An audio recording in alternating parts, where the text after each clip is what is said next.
The first thing I want to tackle is, what do we really mean when we're talking about socialism? And on the right, as a conservative, I recognize that I think sometimes we're labeling people in the wrong way. And we find this out through data and surveys and just by talking, especially to young people. And it turns out like they don't actually mean socialism. So this is good news and bad news. It's good news because they don't actually mean state corporatist control of capital. And that's good because that doesn't work. And we're going to go into why that doesn't work. But it's bad news because now we're using labels incorrectly. We're redefining things, and I don't find that useful. It's harder to have a conversation in a complex, divisive environment when we don't use normal definitions and when we're constantly changing definitions. So that's the bad news. You know, and it's important to start too with what we agree on. I think whether you claim to be a socialist or a capitalist or a free marketer or a Democrat or Republican. And I think the things we agree on is that we all want to be happy, we all want to be prosperous, we all want to be free to pursue life, liberty, in the pursuit of happiness, we all want to be free to own property, we all want equality under the law, we want to start your own business and keep government out of your way. The interesting thing about some recent data is that while socialism has and this is by the people that they surveyed, they will have a positive view of socialism. But they will also, in the same survey, say that government has too much control over their lives.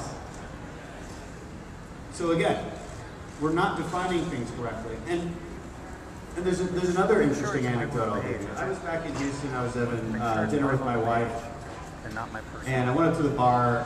This is a place where I've had a lot of events, so the people who work there, they know me. And I was talking to the bartender, and she knows me. We've interacted many times. She's got tattoos all over her arms, and I was like, awesome tattoos. And she said, yeah, you know, I'm very progressive, so I like tattoos. And I thought that was really interesting because I don't define progressivism that way. I have a very different definition of progressivism and what that means. Liking tattoos to me is not progressive, that's just somebody likes tattoos. I like tattoos. I have one, a big one on my chest. But, I don't tell all my older voters that. And so, it got me thinking, you know, I have a negative view of what it means to be a progressive. I do, because I attribute that to the Wilsonian era where we were literally locking up journalists and trying to do away with the Constitution. That's the first time progressivism really reared its head, because it's progress at all costs. It's progress to change our constitutional foundations, and I have a problem with that. But if I'm talking to somebody and I'm demonizing progressivism and they think progressivism is simply living free and getting tattoos, well, maybe I shouldn't be labeling them in a negative way. And it's something that's interesting that on the right, we have to consider a little bit more. But depending on what we mean, whether we mean socialism in the true sense, the Soviet sense, or whether we mean it, as some people do, in the Finland sense, the Denmark sense of socialism, you know, let's actually look into that. And I will say first that it doesn't really matter. It doesn't really matter, and here's why. Well-intentioned liberalism, meaning a focus on inequality and injustice, which is generally what my friends on the left care about most. And this isn't just my opinion, this is actually available in survey data when we actually look at people's moral foundations and what they find important. And there's 6 moral foundations: caring and kindness, fairness, authority, meaning how you view the rule of law and how important that is to a society, liberty, and then loyalty to a country or an in-group. Conservatives tend to actually think all of those are equally important. Liberals don't. Liberals tend to really just think that caring and kindness are important and that fairness is important. When they say fairness, they're generally talking about an equality of outcome, meaning everybody has the same thing. That's what they mean by fair. Again, this isn't my opinion. You can look this up. Go to yourmorals.org and read Jonathan Haidt's book, The Righteous Mind. To really open up your brains at how different liberals and conservatives think, and it's a really interesting read. But if your focus is on inequality, and it's always on inequality, I argue that inevitably you're going to get to the conversation we're having these days, where totalitarian socialism is the only answer to fix that inequality. As a politician, the easiest thing in the world is for me to keep promising people things. I can promise you more of this. I can promise you another program that's going to make your life better and better. And when we get that program, well, I've got to find something else to promise you. And to make your life better, to keep those promises, well, I got to gain more power. And to gain more power, I've got to keep promising more things, but when I run out of things to promise you, I've got to start using identity politics to promise you things. And this is really gets problematic, because now we're splitting people up into different identities, whether that's based on race or gender or religion. We're convincing you that you're oppressed, and then we're promising you more power over another group. And if you want to understand why things are so resentful right now, so divided, I think that has a lot to do with it. Because we stopped viewing ourselves as Americans, we stopped caring about the colors of the red, white, and blue, and we started dividing people up into tribal hierarchies. And I think that's a really dangerous place to go. But let's talk about what true socialism is and see if you mean that, and then we'll talk about what the Nordic countries is and what the truth is behind that, and whether they're really socialist or not. The thing about real socialism, meaning state control over the means of production, is that it really doesn't work. So I hope we're not talking about that. Let's talk a little bit about why it doesn't work. First of all, it removes incentives. If you remove incentives to work or to make a profit, well, then you have an entire society of people who don't really want to push forward. They don't really want to put the effort forward. It's really hard to sustain a society, especially a prosperous one, when there's a lack of incentives. The other thing about socialism is it's someone else, in this case the government, spending someone else's money, and then somebody else is consuming that for free. So the result is that things are not economized, meaning they're not made more efficient. There's no incentive to make things more efficient because it's someone else's money. If you've ever worked for federal government like I have, you see that incentive take place. Frankly, the only reason it works in a place like the military is because there's a true sense of duty not to waste people's tax dollars. Does it still happen? You don't check. And I think it's worse in other federal agencies. The other problem is there's no incentive to seek out better value.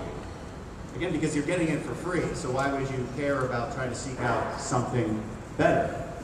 You're not going to compete between store A and store B and store C. You're not giving each one of them your business. You just have one thing, the government, giving you something for free.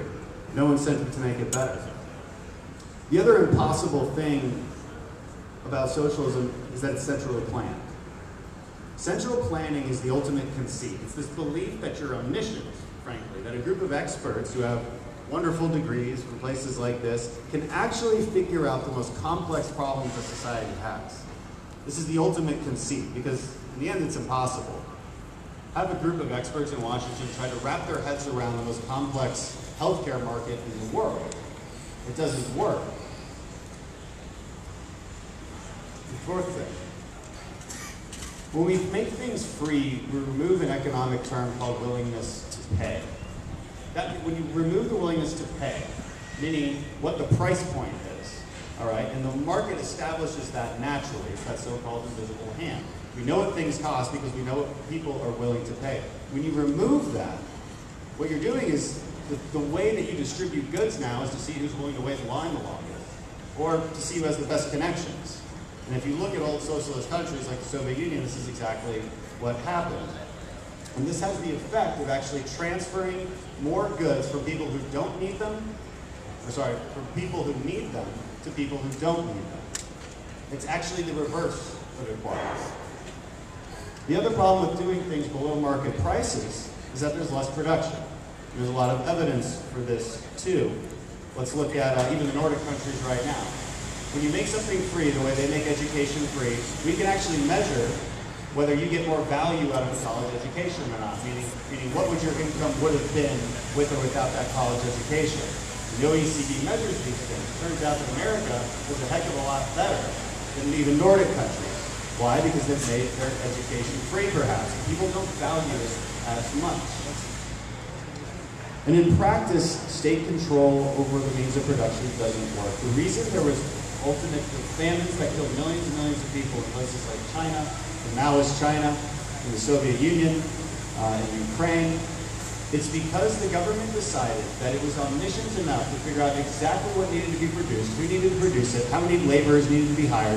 They actually had the conceit to think that they could do it more efficiently than the market. And they ended up being wrong. So we have a lot of history to tell us this.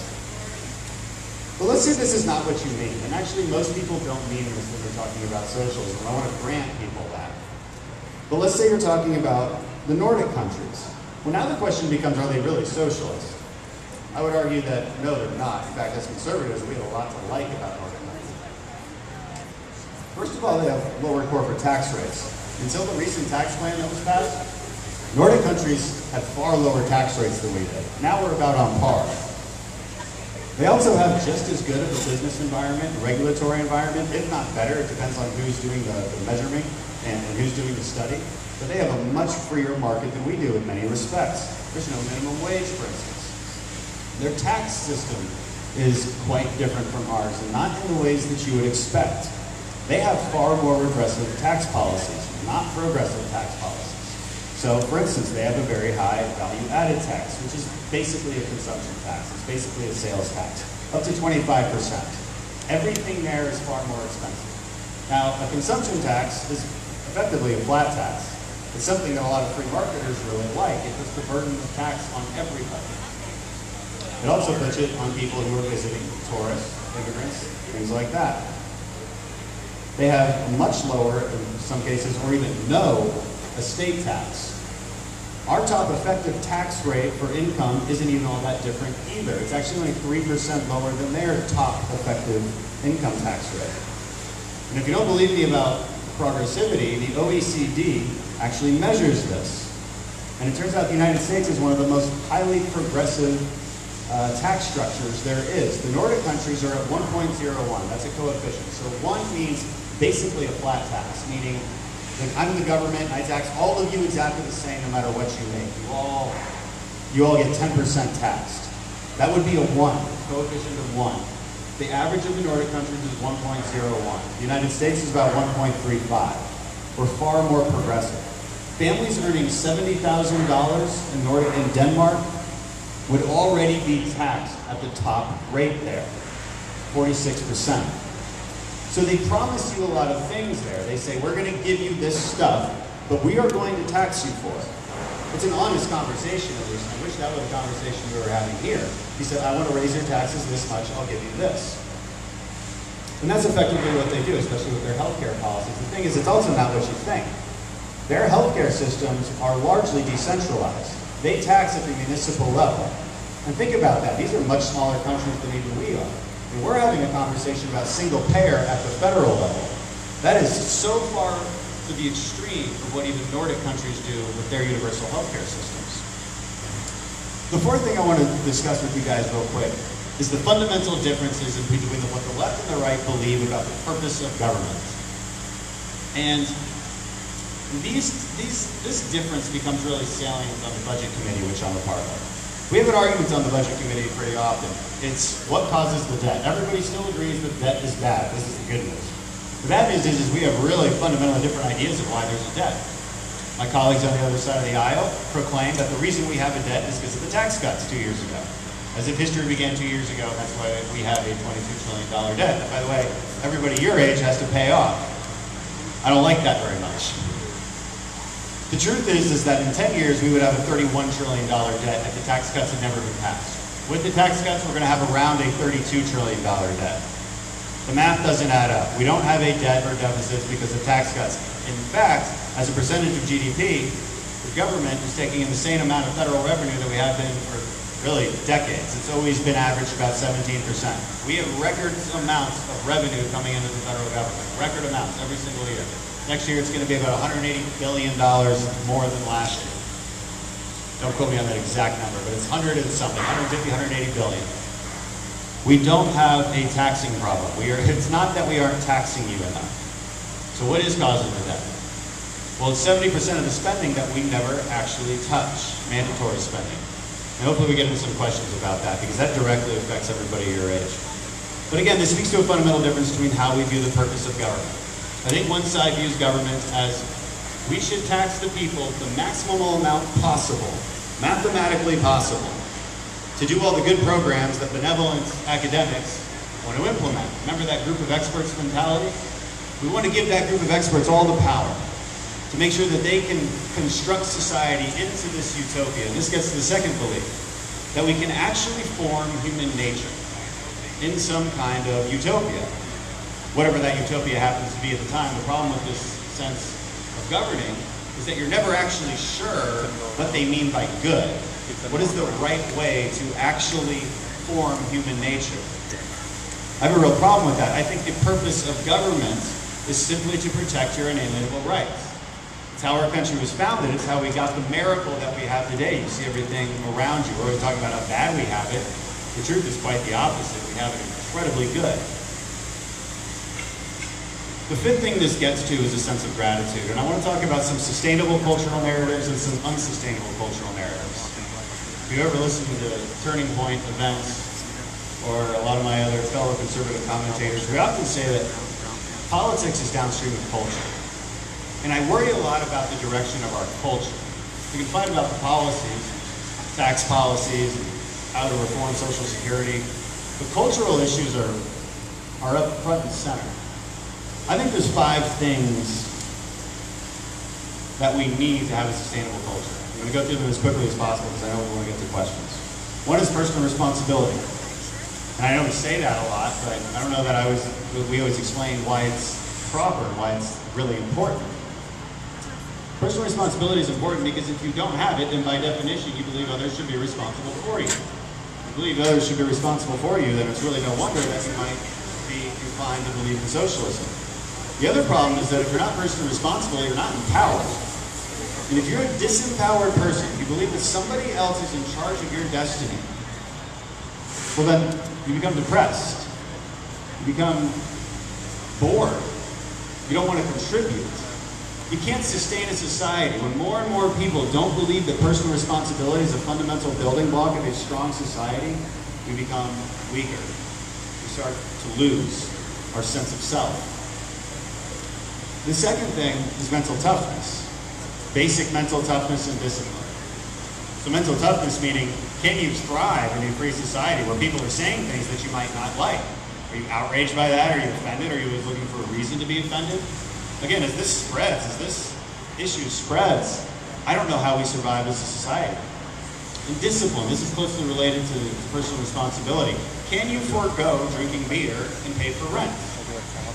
Can you forego gratitude or gratification?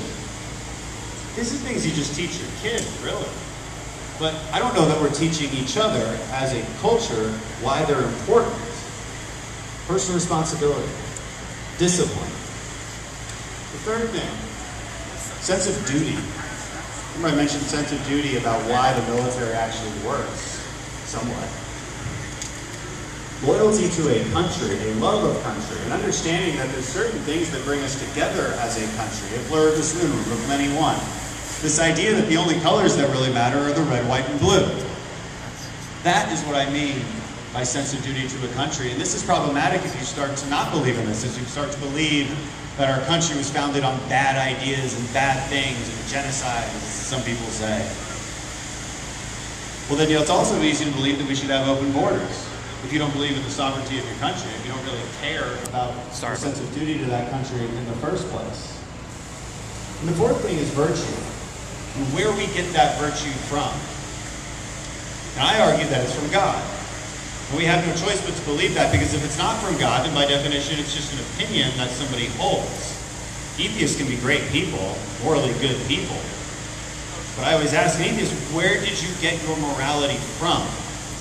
It's hard to answer that question. They'll say, well, experiences. Yes, experiences, because you grew up in a Judeo-Christian society, whether you like it or not. A lot of our laws, a lot of our basic laws and ways we treat each other, they come from Judeo-Christian history, and I think that's really, really important. The Constitution is inadequate for any other kind of people, but a moral one. And we have to be honest about where we get our morality from. And it's absolute morality. It's not relative. It can't be our opinion, because then it can change. And when it can change, then you get the atrocities of the 20th century. You get those atrocities that took place under secular socialism. And the final thing is liberty. Liberty is the most important thing, perhaps. I don't really need to explain what that means to you, but I would point out that it's not the same as freedom. Freedom is just do whatever you want. Liberty is ordered freedom. And you can't get liberty without all of those things I mentioned. If you're not personally responsible, well, we can't have a society of personally irresponsible people. because then by definition you believe that somebody else should be responsible for you, and you have to ask someone to infringe on somebody else's freedoms on your behalf because you're not responsible for yourself. Now you're starting to see where policy starts to come out of these cultural discussions. If you're not morally good, then we can't trust you with freedom. Everything builds into freedom. If you're not mentally tough, meaning you can't survive in a free society where you have to compete, well, you can't live with freedom. Everything builds on this. There are some unsustainable cultural narratives, and I hit on these before. I think identity politics is one of them. Why? Because it causes resentment and division. I don't see how it helps any of us. The second one, when we start to view the world through a lens of oppressors and victims. Again, this causes resentment, and it encourages groups to seek power over other groups. And it encourages politicians to promise groups that they will give them more power over another group. It is the worst way to run a society, and I think it's killing us as a culture. Third thing, victimhood and hypersensitivity to other ideas. This gets into that mental toughness issue. We're creating angry and weak-minded people. We shouldn't be that way. This is America. We have a pioneering spirit. We're the greatest country that ever was. We created the best ideas mankind ever had. We wrote them all down.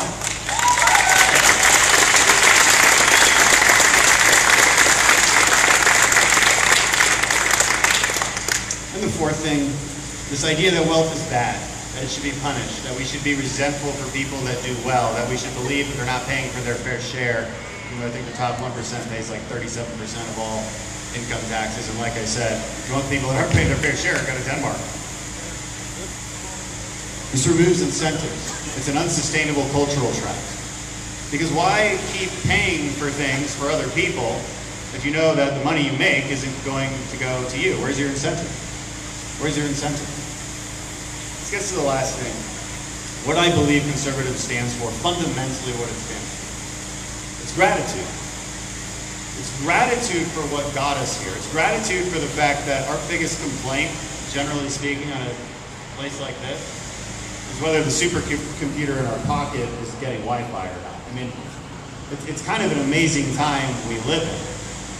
We should have gratitude for that. It doesn't mean we think we're perfect. It doesn't mean we think that our country hasn't committed atrocities in the past. And we have. But I would point out that it's the founding ideals, the greatest ideas that mankind ever had.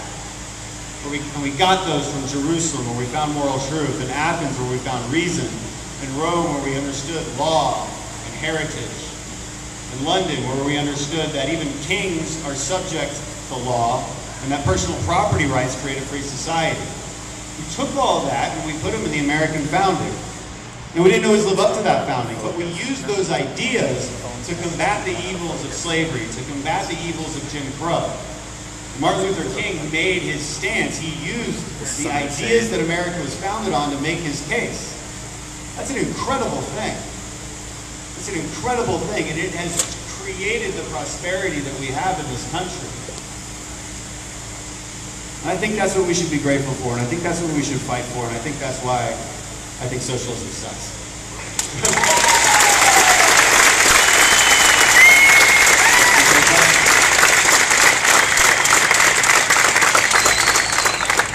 Hey guys, Benny Johnson here from Turning Point USA. Another round of applause for Congressman Crenshaw.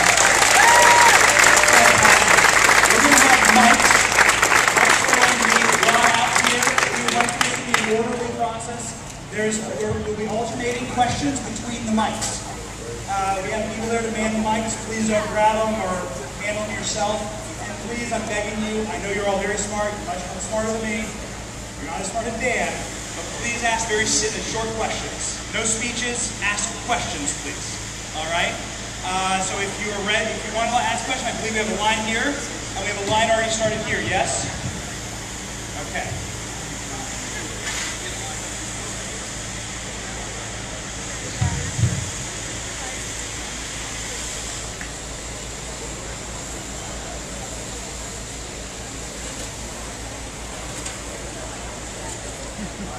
Houston, I'm from Texas, El Paso, Texas. My name is Mama Lily. one of my questions is, what do you think is the best way to reduce the debt over time? We're going to have to handle it, you know, so what do you think is the best way to do it? Yeah, I talked about this a minute ago, and I'm glad you asked, because I think this is our generation's biggest problem, and we got to be honest about how to solve it. And so I went into the math before about what's actually causing it, and it's really hard to argue that it's anything else but our entitlement spending. So we would divide spending into two categories, discretionary and mandatory. Discretionary spending is what we fight about every single year to budget, the budget committee and Congress. That funds our military, it funds every federal agency you can think of, it funds most of the things that you are aware of. Mandatory spending is actually 70% of our spending, on track to be more. So discretionary as a percentage of our spending keeps decreasing to include the military. As a percentage of GDP, it continues to decrease. Mandatory spending continues to increase. Why? Because healthcare costs keep rising and our population is aging. So to be honest with you guys, we got kind of screwed by the baby boomers. We did. They didn't have enough kids. They didn't have enough of you. All right, there's not enough of you paying into the system. They're aging and they're retiring, and we promised too much. Again, this is what happens when you have centralized control. This is what happens when you believe a group of experts can create the perfect program. They can't. They never do. Ever. The military is the closest thing we have to a perfect public program. It's not perfect, but it is pretty awesome. Okay, so what do we do about that? Okay, raise the retirement age. Like, our contribution as young people is going to have to be that we're going to have to retire later. I firmly believe that. And it doesn't mean that we tell somebody who's 60 years old right now that they're going to retire later. You can't. They've been planning on that. What people don't realize is that over the last few decades, the retirement age has been continually increasing. I think by 2 months a year. It's an incremental thing, but it recently stopped because that was the end of the plan. It was the end of the legislation. So you got to up that. I think a more premium-based, premium support-based Medicare system would be better. Medicaid should be block granted. That would save money and give states the opportunity to actually design programs that work for that. And on Social Security also, I think we should consider needs testing. Needs testing the benefits. So there's another line of thought out there that would say, let's increase the amount that's taxable. So right now it's maximum taxable to, I think, $120,000 around there. Here's why I disagree with that. I'd rather let people make it in life and then have all the money they need and then not give them benefits, as opposed to taxing you more now while you're trying to raise a family, create a business, make it in life. I don't want to tax you now. I want to just not give you too many benefits later. That's just, I think that's just a better way of looking at the policy. So those are some ideas.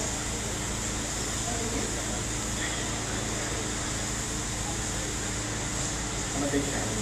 Thank you for coming. History has shown that socialism never works. That being said, are there any redeemable factors you find in socialism?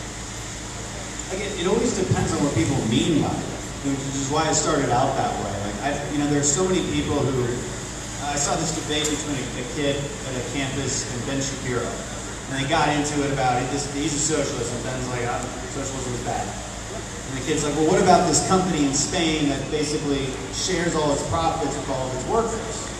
It's like a workers' co-op. And Ben asked, well, does the state make them do that? He's like, no, they just decide to do it. It's their business model and it works. Okay, well, that's not socialism. It's like not even close to socialism. The state control of capital and price setting and wage setting by the state, that's socialism. And it's important to define it that way, but it's also important to give people an out. Like, if you mean something else, let me allow you to mean something else, and let's hopefully come to terms on definitions. And so, I guess the redeemable quality on a moral level is that deep down you want to help other people. I think that's what well-intentioned liberalism is. I made this argument briefly before. That always leads to more control, because there's never enough. There's always injustice. And if you look hard enough, you'll always find it. So you're always going to want more control, more centralized control to stop that injustice, whether it's real or perceived. This is why it always leads to totalitarianism. It might take some time, but we're having those discussions right now. I think we've had really normal debates in our political history for a while now. The Democratic Party, I think, used to be more of a labor party. Okay, that's a reasonable debate to have between a labor party and a more capitalist party. But now we're talking about Green New Deals, which is a complete takeover of your life. And so, and I don't think it has anything to do with climate change, by the way, because if it did, why would it try to eliminate nuclear energy? And so this stuff doesn't make sense anymore. So the redeemable qualities, you know, if you want to help other people, at least I think that's a good thing for you. I just don't think it works. So just an FYI, if you disagree, you'll get to come in front of line. So, Oh man, make it. How's it going, Dan? Hey. So, to the best of my knowledge, you define socialism as centralized, like a centralized state government that controls the needs of the country, correct? Now, I would have to disagree with that. I'm not here to defend the USSR or anything like that, but I'm here to get the understanding of what socialism is, because I feel like people at least need to understand it. Now, that is one form of socialism. In the broadest term of the word, the word socialism is collective or communal ownership of means production. Do you agree? Now, there are parts of it that tie into anarchy that are anti-decentralization. Noam Chomsky is one of the most famous anarchist socialists in America. So the question that I have for you is, have you heard the story of revolutionary Catalonia? No? I wouldn't do that familiar with it. Would you like to hear? You said Revolutionary Catalonia during the Spanish Civil War in Spain. Okay. My history of the Revolutionary Catalonia isn't great. I'll admit that to you. All right. Well, would you like me to explain it? No, I prefer you get to a question, because this is a lot of questions. Yes, well, that's the question. Okay. Well, let's make it forward. To your point, and what I was explaining earlier, I agree. And I want to give you this, that people have different definitions of socialism. You gave the definition earlier that I generally agree with, which most economists define as sort of pure socialism. We can talk about socialism on a sliding scale. Okay, yeah. Right? My answer, okay, so now that we have that definition in place, now that we agree that that's a form of socialism, ultimately I would say, so ultimately I guess the question that another part that I want to get into is that you explained that you believe in like your government and the country or whatever. Yeah. So ultimately, what about when our government does terrible things overseas, like for instance regime change wars that never work? Do you believe that we can still love our country and obviously criticize what our government does? Yeah. Yeah. I mean, of course. That's the democracy. We have a debate over, you know, it's perfectly reasonable to have a debate over whether we should have had regime change in Iraq. That's a perfectly reasonable discussion to have. So in your opinion, do you think that the regime, do you believe that Iraq was a good thing or a bad thing? In the long run. Well, hindsight 2020, right? It's important to look at the invasion of Iraq in context of the history there. So you had to go back in time a little bit. Like we already had to stop Saddam Hussein from invading another country. Two countries actually. We stopped him from invading Saudi Arabia in the early 90s. When we did that, we didn't implement regime change, but what we did find was a very advanced nuclear program. Far more advanced than we'd ever thought. So they had a nuclear weapons program that was far more advanced than we ever thought in the early 90s. The rest of the 90s were this sort of kind of a mix of a Cold War and a hot war with Iraq. Sometimes, you know, we had no fly zones, bombed down, we were killing Kurds. I mean, Saddam Hussein was an awful guy. Fast forward to 9/11. 9/11 happens, and America's on a war footing. We're not sure when we're getting hit again. All right, we know we got hit from Afghanistan. I think most people agree that was a quote-unquote just war. And then we do have intel, and it's unclear whether this intel is good at the time. In hindsight, we know it was bad intel. That there are weapons of mass destruction facilities being built in Iraq. No, it's not no. We have this intel. Again, you can argue that in hindsight we know it was bad, and that was based on terrible source reporting. I have a humanist background, so I think this entire case study, classified settings, it wasn't clear at the time that it was bad intel. All right, and if it was, it didn't make that up the chain of command. So, you know, whether it was good or not depends on the context you're looking at it through. The people in Iraq we talked to, there's a lot of people in Iraq who welcomed us, there's a lot of people who didn't. I was there twice. So I've worked with lots of Iraqis who want nothing more than to have Americans there all the time. They need us. We never should have left in 2011. We had to go right back. And I don't think we should leave again, not until they're truly ready. So it is a perfectly reasonable stance to take to say, we shouldn't have gone there. That it was bad. And you can make that argument. It doesn't make you un-American. That was your original question. I think we should move on. Okay, guys, we're doing one question each. No more statements, no more definitions, no more Freudian. Please, a question for the congressman. Thank you. Again, if anybody disagrees, please come to the front of the line. Guy with the guitar.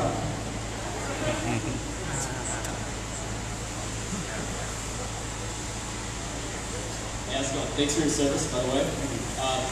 I just have one thing I want to ask you about is if you can come up with any kind of solution for automation of labor.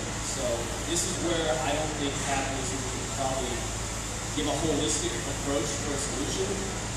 So I wonder if you guys ever thought of a solution for this automation of labor that's going on in the United States and abroad right now. Yeah. And that should be kind of a bipartisan problem that we're trying to solve. Vocational training is the solution.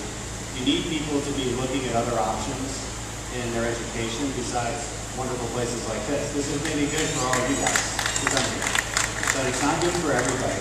Pell Grants need to be available for non-4-year degrees. It's unbelievable to me that that's not the system right now. That you basically means you can't take out a student loan to go get a pipe fitting degree.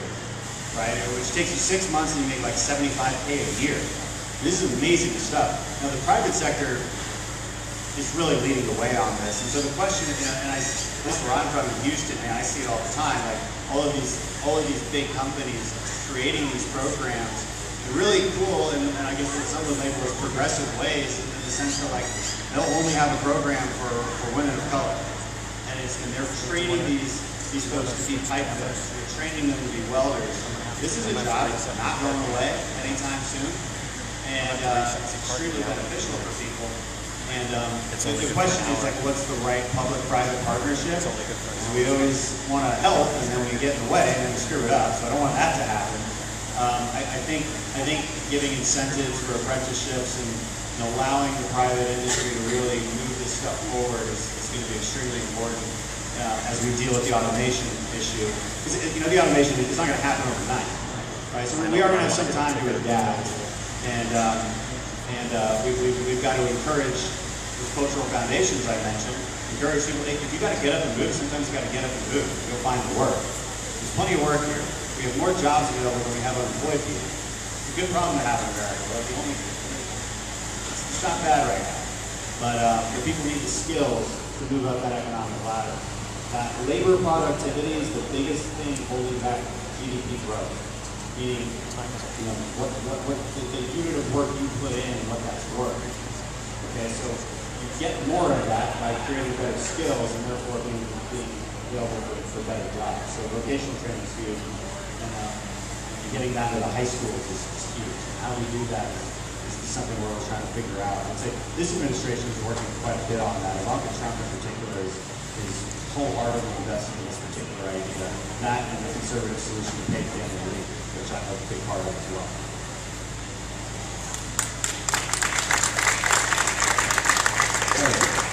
You said like a Nordic country for more capitalists, so I don't know if you support social democracy, free college. They have a far more aggressive tax system than we do, and they regulate their businesses in a more streamlined way than we do. They get depends on how you measure that. But the Heritage Foundation puts Nordic countries ahead of us as far as economic freedom index goes. The OECD measure puts us about the same. So they're just as good or better than us when it comes to regulatory freedom. So I do like a lot of that.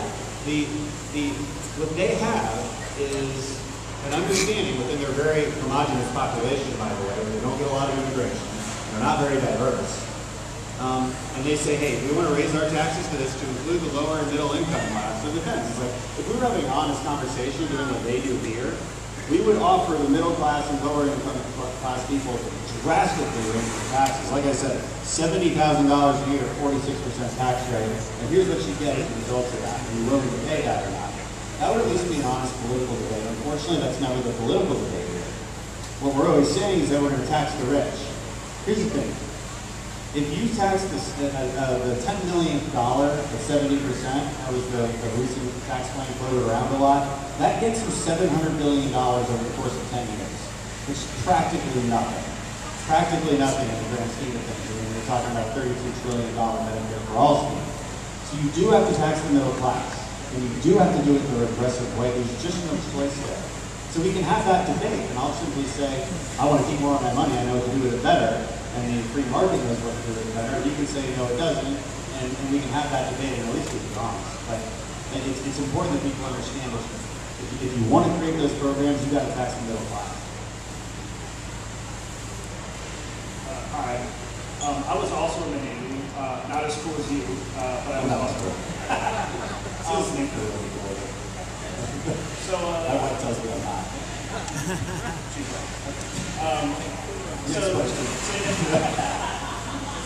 Okay, so I'll get to the question. So you were saying for the same reason, or for the very reason that the military is an organization full of duty, that it's cheap. I disagree with that. I think the military is losing its sense of duty. It's becoming this identity politics machine. And I think it can be a lot cheaper by reallocating funds rather than dumping more money into it. You know, like rather than making all commands spend all of their budgets, don't do that. What are you going to do to fix the identity politics problem of the military and the inefficiency of just money in the military? The cultural problem you're referring to, I mean, I just hope you're wrong. I hope it's not as bad as you say it is. It's certainly not that bad in the special operations community. Maybe it is in the more mainstream, maybe. And you're right. I do see proof of that sometimes. I think it's been reversed under this administration to an extent. But that's a cultural problem that legislators can't fix. People in here have to fix that. Our society has to fix that. We as a people need to fix our cultural problems. That's why I delve into that so deeply, because it's so important. And it leads to really weird policies when we get the cultural narratives wrong. You are absolutely right about the budgeting. And you know, a simple attaboy for a commander that doesn't spend all their money and puts that back in the treasury. So for people who don't understand what we're talking about, it's all the federal government, by the way. It's not just the military. There's an incentive to spend your entire budget. If you don't, you might not get that same budget next year. Just give the military a predictable budget every year, and we will save money. And I have sat down with the CNO, the Chief of Naval Operations, and all military leaders, and I say, listen, I am not for continuing to raise the DoD budget to exceptional degrees. I'm not that kind of fiscal defense hawk. I can still be a defense hawk and we can say that we don't need to keep raising this. What they need is a 5-year budget that is predictable so they can get their contracts in, look where to save money. We can trust them to find savings if we give them that predictability and flexibility. The same with the VA. This is what everybody wants. If we can get people in place, administrators that we trust, and not raise their budget all the time, but give them predictability in that budget, we'll actually see cost savings over the course of a few years. Hey Dan, how's it going? One thing that's increasing in popularity for the people who are running for Democrat in 2020 is the idea of regulating big pharma. I think everyone here would agree that we all want everyone to be able to afford the pharmaceuticals and the treatment they need. I was wondering what your thoughts are on the United States government's role in actually regulating private pharmaceutical companies. Well, they're regulated quite heavily right now. The debate is more about how you keep costs down, how do you get those price controls down. And, you know, the idea thrown out there, of course, is allow Medicare to negotiate. They're not a negotiating power as a government to negotiate with drug companies. You know, the more I look into that one, the less sure I am that will work. I was not ultra opposed to that at first. I can do some mental gymnastics and call that a free market solution, a negotiation in the end. But there's now some evidence that I'm not so sure that will work. So we got to look at what drives costs. A lot of the red tape that you have to go through to get a drug approved by the FDA, I think, could be removed. let's get these things approved faster. There's a huge amount of cost associated with this. I mean, absolutely enormous. And changing the incentive structure so that we're actually investing in drugs like Alzheimer's drugs. There's some incentive not to invest in that stuff right now for some companies. And I think there's probably some room for government to make this a little bit more of an efficient system. Trying to wrap your head around the most complex market in the world, which is the United States healthcare market, and all the baggage that has come with it. That's why it's not as easy as opening Medicare for all. It's just not that easy. We are quite a different country with a lot of structural inefficiencies built into it that we have to address. There's a lot of different players, not just pharmacy benefit managers. But here's one thing that we might bring on. We need to remove the incentive structure from pharmacy benefit managers to basically take rebates from pharmaceutical companies. I would look into this. I'm not going to explain this. This is a really deep part of the healthcare debate. But there's pharmacy benefit managers making billions and billions and billions of dollars, and they don't really offer a service, all right, because their incentive structure is backwards. So that's a problem. And the hospitals have their own kind of right. Just go like kind of in front of that table. They're really just looking out for themselves, physicians, and insurance companies. Just kind of go wherever you want here anyway, so I don't think it's all of these have to be figured out, and it is never as simple as Medicare for all. And conservatives have to come up with an easier way to market our solutions, our more free market solutions, and help people understand them in less than 5 seconds. Unfortunately, that's the world we live in, it's 5-second sound bites, and we have to do better on that. All right, guys, the university is telling us that we have time for 2 more questions. I'm sorry, I don't even go here. But I have a request. If you self-identify as a socialist, if you identify as a socialist, or if you're, I don't know, like socialist-like, if you're socialist open, I want you to come to the front of the line. I want a question from someone who self-identifies as a socialist.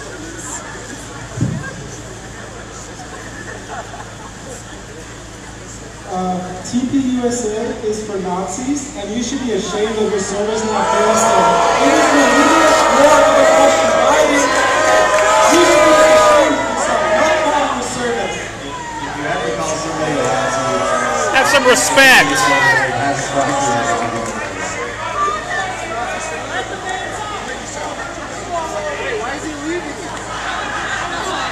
Pussy. That was fun. At least we had a little bit of it. Get more creative with your insults, man. Nazi, come on. All right. So you talked a lot about how identity politics is a cultural issue that we should maybe be solving within ourselves as a population. And I agree with that in terms of government interference and a lot of times lead to snafus. But I'm just wondering, because identity politics, I think, while it has been weaponized a lot recently, is kind of an old age issue, and people have always and maybe will always feel individual allegiance to pieces of their identity. So I guess my question is how, because you don't think that government should get directly involved, do you, yeah. Well, you solve it with Western Enlightenment ideals. You know, putting primacy on individual freedom. So we actually did solve it, right? Like, because you're absolutely right. It is ingrained in us. What is in our DNA is not Western civilization, Enlightenment ideals. What is in our DNA is those identity politics. It is tribal in nature. We have always acted this way as human beings. It is only recently that we have encountered this miracle that is Western civilization. It's not normal, right? And so that's why I always go back to the miracle of Western civilization and the greatest ideas that we ever had, and we finally wrote down in 1776. That's why, because you're exactly right, and that's why it's so important to keep educating ourselves on what created the prosperity that we have. Yeah.